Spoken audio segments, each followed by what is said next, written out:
Bonsoir, soyez les bienvenus dans la grande édition de TV7. Nous sommes le vendredi 1er août et voici l'actualité de la journée.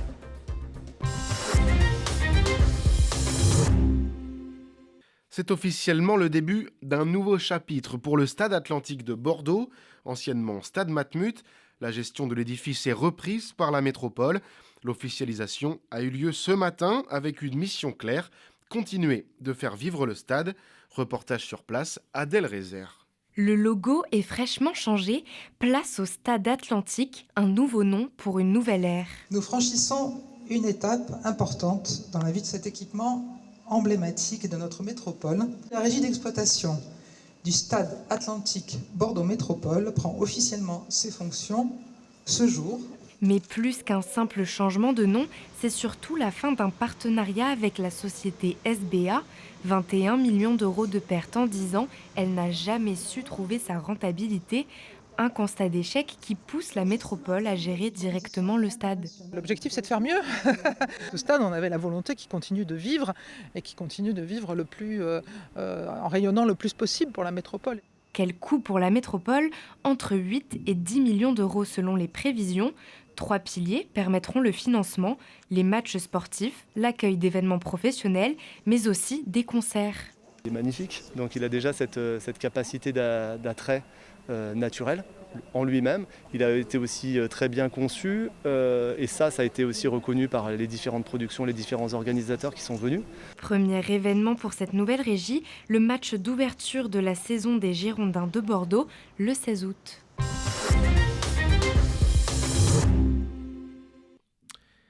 Depuis 10 jours, la piste Sécamp de l'aéroport Bordeaux-Mérignac est utilisée quasi quotidiennement aux grandes dames des riverains. Une situation jugée abusive par le collectif Stop Piste Secondaire qui dénonce une rupture des engagements pris par le gouvernement. Écoutez. On est à un niveau inédit, à la fois dans l'usage mais aussi dans le manque d'argumentaire. Finalement, quand on demande à l'aéroport pourquoi est-ce que aujourd'hui vous utilisez la piste secondaire, il n'y a pas de vent traversier qui poserait problème pour l'usage de la piste principale et il n'y a pas de travaux non plus prévus, donc en fait il n'y a pas de raison. Et l'aéroport botte en touche, il nous répond des réponses tout à fait standards qui ne nous conviennent pas du tout. Voilà. On a bien compris que la suite de l'histoire, c'est en justice que ça s'écrit. Donc on a contacté des avocats et on a des pistes bien sûr pour revenir à la fois sur la rénovation de la piste, mais aussi sur, en attendant de bloquer la rénovation, contenir son usage et pouvoir enfin structurer son utilisation. Aujourd'hui, on voit bien que l'aéroport nous balade. Ils peuvent nous dire ouais, il y a du vent en altitude, personne ne peut le vérifier. Donc en fait, c'est majoritairement faux. On le sait parce qu'on a des données par ailleurs, on regarde de très près et on voit bien qu'ils nous disent aujourd'hui il y a du vent, on utilise la piste secondaire. Il y a 2 jours, vous seriez venus, grand ciel bleu, pas un pet de vent, ils utilisent la piste secondaire. Quand on demande il y a des travaux sur la piste principale, comment ça se fait ? Ils nous répondent non, il y a du vent. C'est un métier souvent discret mais pourtant essentiel, celui d'aide à domicile.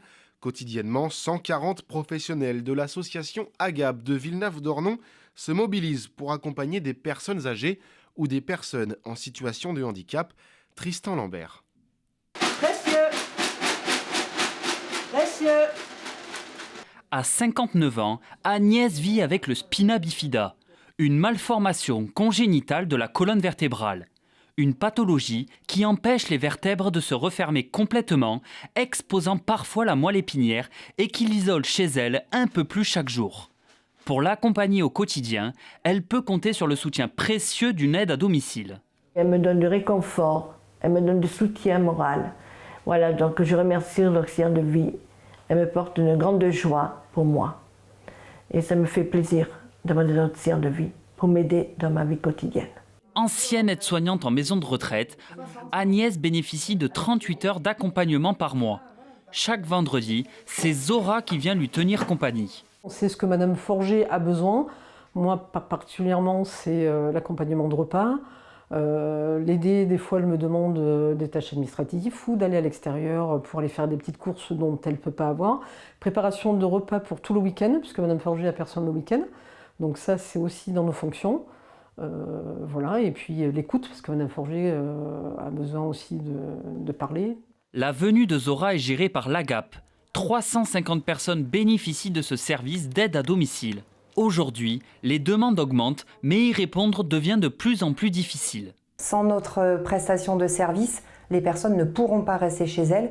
Et aujourd'hui, on sait très bien qu'il n'y a pas assez de structures, ou en tout cas que les personnes ne veulent pas aller en structure. Leur souhait, c'est de rester chez eux. Il y a aussi un problème de reconnaissance vis-à-vis du métier aujourd'hui en France. Quand il y a eu le Covid, les professionnels, que ce soit de santé ou d'aide à domicile, ont été applaudis, remerciés. Et je pense que malheureusement, cette reconnaissance-là a de nouveau disparu. L'aide à domicile devra augmenter de 20% d'ici 10 ans et de 60% d'ici 30 ans avec le vieillissement de la population. Et il est l'heure pour les Haussiens de partir en vacances. Bison Futé classe la journée de demain noire dans le sens des départs sur l'ensemble du pays et orange pour les retours. Un chassé-croisé qui va donner du travail aux dépanneurs. À Saint-Savin, en Gironde, un garage réalise près d'un quart de son chiffre d'affaires annuel pendant la période estivale.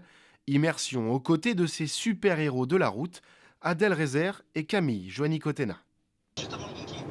D'accord, vous êtes dans quel sens ?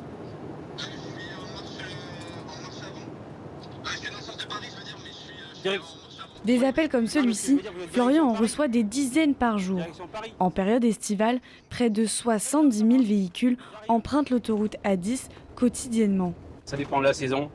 On peut faire 30 dépannages par jour avec plusieurs collègues, comme en faire que des assistances quand on n'a pas de secteur autoroute. Entre 45 minutes et 1 heure d'intervention, les dépanneurs agissent vite pour pouvoir absorber cet important flux routier. Aujourd'hui, on est sur la ligne droite, on va dire, sur la pénétrante de Paris via le sud, les pays du Maghreb, l'Espagne et puis la côte atlantique. Donc effectivement, ça draine énormément de monde. C'est quand même une période chargée qui représente, sur les 4 mois, en parlant de juin à septembre, on fait un quart de notre chiffre d'affaires peut-être en dépannage VL. Les professionnels recommandent de bien vérifier son véhicule avant de prendre la route des vacances pour éviter l'éclatement des pneus et autres petits pépins qui retarderaient votre arrivée à destination. On était sur l'autoroute en direction de Nantes, voyant moteur d'huile qui s'allume, qui commence à clignoter en rouge, donc ça sent pas très bon l'histoire. Et donc on a appelé l'assistance pour le dépannage. On se retrouve à Saint-Savin, donc loin de là où on habite, loin de la destination finale. En 2024, plus de 8 millions de dossiers de dépannage ont été ouverts en France, soit une hausse de 4% par rapport à l'année précédente.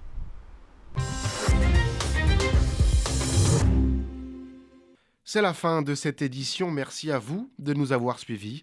Passez une très belle soirée avec nous sur TV7. Bon week-end et à lundi.